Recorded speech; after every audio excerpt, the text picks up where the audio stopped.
Aray ko! Guys, isa-isahin ko sa inyo yung mga nagustuhan ko sa mga ayaw ko dito sa camera na to.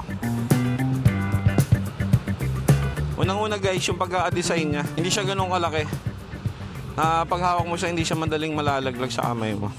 Saka yung shape niya na pa-box, may option dito na pwede mo siyang gamitin na single lens lang o hindi siya 360. Pwede mo siyang gamitin na parang action cam lang. So pag kinabit mo siya sa helmet, hindi siya awkward kasi parang action cam lang din yung shape niya. Saka ano ba, yung LCD screen niya, dahil nga square yung pagka-design sa kanya, naka-landscape na rin yung LCD screen niya. So, hindi naman ganun ka-importante yung LCD niya dahil hindi mo naman kailangan laging itutok to dahil nga 360 siya. Kaya lang yun nga sa single lens niya, yun, magagamit mo yung pagka-landscape niya.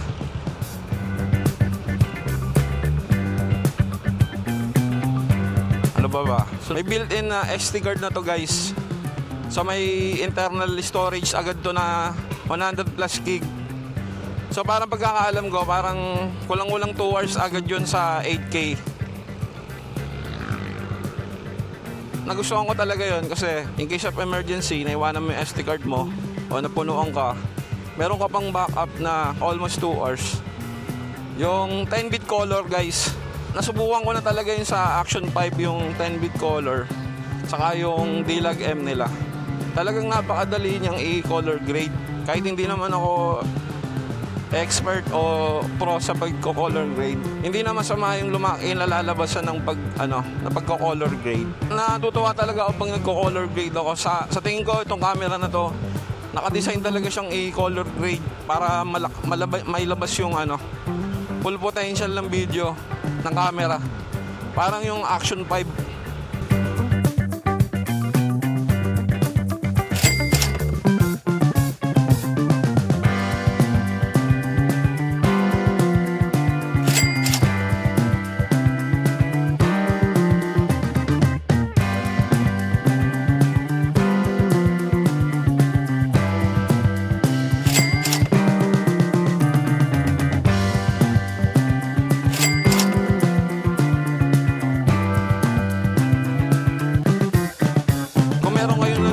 Mic nila, napakadaling i-connect. Di mo na kailangan mga wire na yan. So di ko lang alam ngayon kung nagkiklip ako, pero malalaman natin yan pag uwi.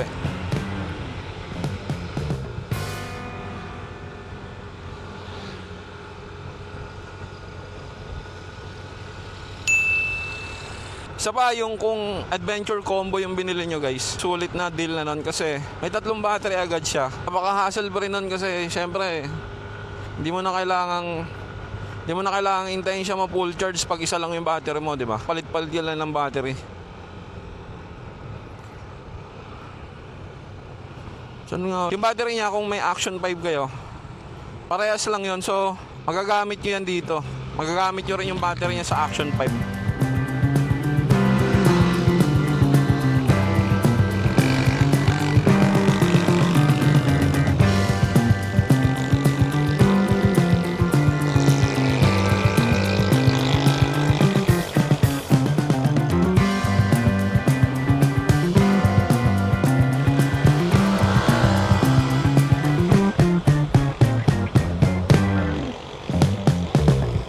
Tuloy pa rin tayo sa pag-record. So yun guys, yung mga battery niya, so far hindi naman siya ganun kabilis malobat. Napakakunat ng mga battery. Ito pa, yung nagustuhan ko rin dito, yung image quality niya guys, napaka-natural, saka napaka-sharp. Ang dami ko napanood na comparison nito sa X5 saka Osmo 360. Isa lang talaga napapansin ko guys, medyo nakukulangan ako sa sharpness ng X5. Isa pa sa nagustuhan ko rito guys, yung low light performance na ito.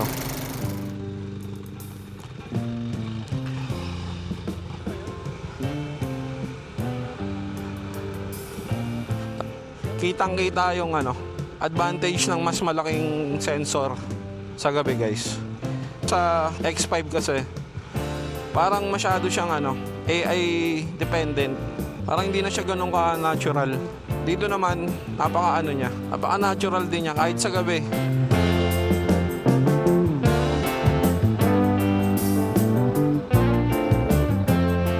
Kung meron kayong mga camera ng DJI, same lang sila ng mga settings, di na kayo malilito. Ano pa ba? Simba muna tayo.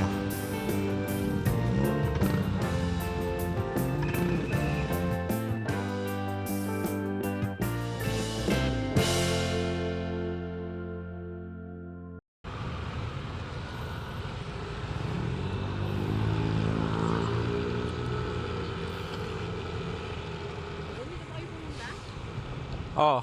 Ito. Ito yun. Ito. Ayun.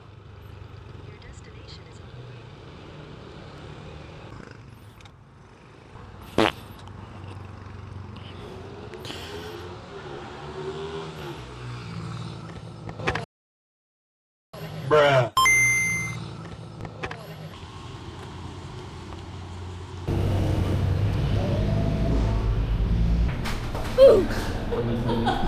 Kitang-kita sa kanya.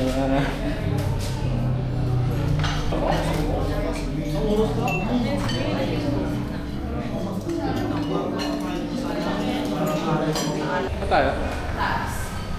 Saka? Elevator pa. Dala tayo. Exercise. Kakain tayo. Nakita mo sa ano mo? Video mo. Nakita mo eh. Meron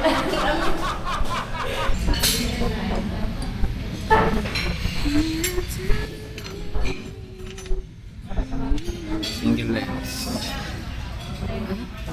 ano sa video? Isa lang. Para lang siyang ano. Camera.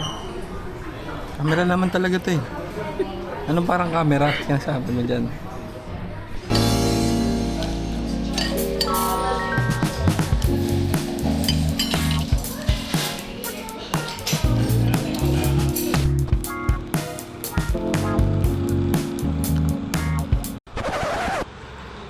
Hello, hello, hello.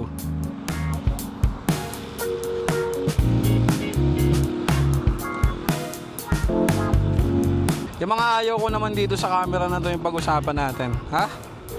Hindi ko unang-una guys, nagpapag talaga tong camera na to. Isa yun sa mga nagiging issue niya ngayon. Nagpapag talaga siya pag nagbabasa. Pag nalulubog sa tubig.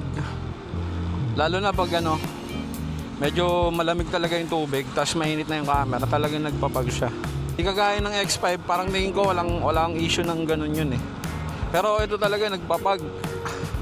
Yun yung isa sa mga medyo downside niya. Pero inuna ko yon dahil sa akin medyo hindi naman siya big deal kasi hindi ko rin naman siya ilulubog sa tubig na wala siyang diving case o yung waterproof case. Hindi ko rin naman siya talaga ilulubog ng walang ganun kasi for safety. Kaya sa akin, wala, hindi big deal sa akin yung may pag kasi yun nga, hindi rin naman siya talaga mababasa ng todo dahil lalagyan ko siya ng diving case o ng waterproof case. Saka kung sa mga pang diving, mas maganda yung Action 5. Yun talaga kasi pang diving talaga.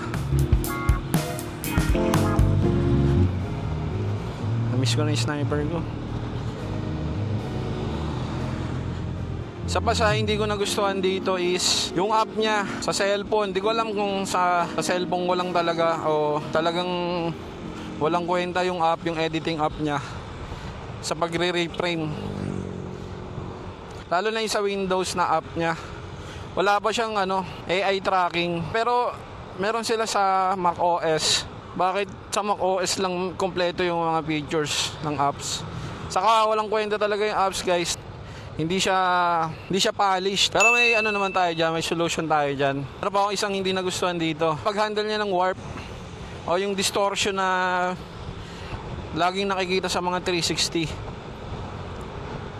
Yung sa X5 kasi talaga napakaganda na ng kanilang software doon na talagang nalilimit na nila yung distortion ng camera o yung parang fish eye effect niya.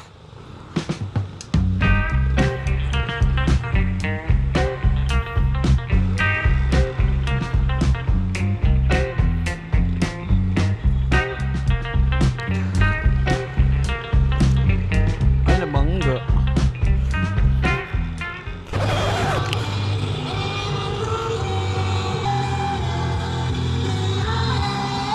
Oo nga siya. Patay. May hatid na patay, tas yung kata zombie, no?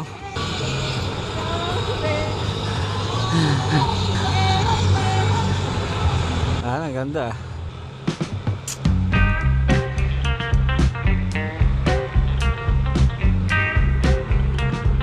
Ito lang yung mic siguro. Hindi ko alam, nagkiklip siguro. Dapat siguro hinaan ko pa yung sa volume ng mic. Dadalhin mo dun. Pero sabi kasi nung nag-review na ito guys na tingin ko expert siya sa pagdating sa mga fisheye lens. Hindi daw kasi basta-basta nakakalibrate yung lens ng mga 360. Ibig sabihin talagang precise na kinakalibrate nila yan para maiwasan yung glare.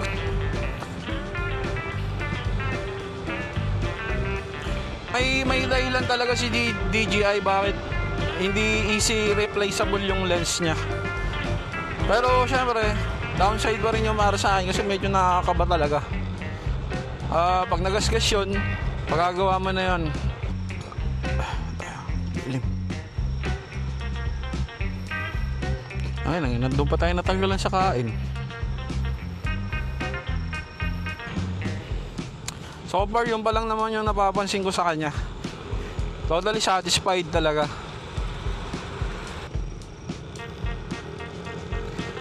Yun lang. Ano, kapag decide kayo kung anong gusto nyong bilhin. Ito, ano to hindi to sponsored o ano, wala naman tayo nun eh. Wala pa naman akong masyadong subscriber. Pero kahit alin naman dyan, depende na lang siguro sa taste nyo kung anong gusto nyong camera. Pero sa akin kasi mas prepared ko yung color grade ko ng maayos, mga natural yung kanyang footage, ganun. Para sa akin kasi yung X5 parang ready to go na agad siya. Pag click mo, record, upload agad, pwede na. Ito yung tips ko sa inyo guys kung meron kayong DJI Osmo 360. So ito yung DJI studio nila guys. So wag na kayo mag-edit dito kasi malag to. So nakaka-stress mag-edit dito guys. Wala siyang AI tracking. Ito nyo ba? Dewarp. Yung dewarp niya, diba ganun pa rin. Ganito na lang gawin nyo guys. For example, andito na kayo sa DJI studio. Huwag nyo na tong galawin. Wala na kayong gagalawin. Gagawin nyo na lang is export. Importante itong settings na to guys. Panoramic video, 8K. Depende na lang sa inyo to guys. Pero ito yung settings ko. Tapos, hintayin nyo lang mag-export dyan. Punta tayo sa Insta360 Studio. Tapos, ilagay natin yung export natin. Nandito na tayo sa Insta360 Studio nag-edit. So, dito guys, kita nyo, smooth dito. Madaling mag-edit dito. Gaya nitong Motion ND guys. Gumagana na sa DJI Osmo 360 guys. Tingnan nyo. Pinaka-importante dito guys, yung kanyang dewarp capability guys. Tingnan nyo. Ito yung Insta360 Studio guys. Pero tinan nyo to. Ito na yung sinasabi natin na dewarp guys ng Insta360. Kita nyo ba to?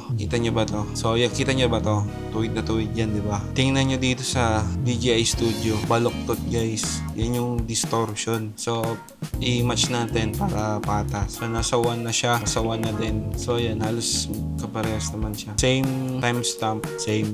Pero tingnan nyo yung dewarp. Tingnan nyo yung distortion. Baloktot na baloktot guys. Pag titingnan nyo nga, parang hindi na siya halatang 360 camera. So yun, dito makakapag-edit kayo ng maayos. Downside pa rin yun kasi kailangan mong mag-export ng 2 beses. Pero tingin ko maayos naman yan ng DJI. Update lang naman ng software ang kailangan yan. So, yun.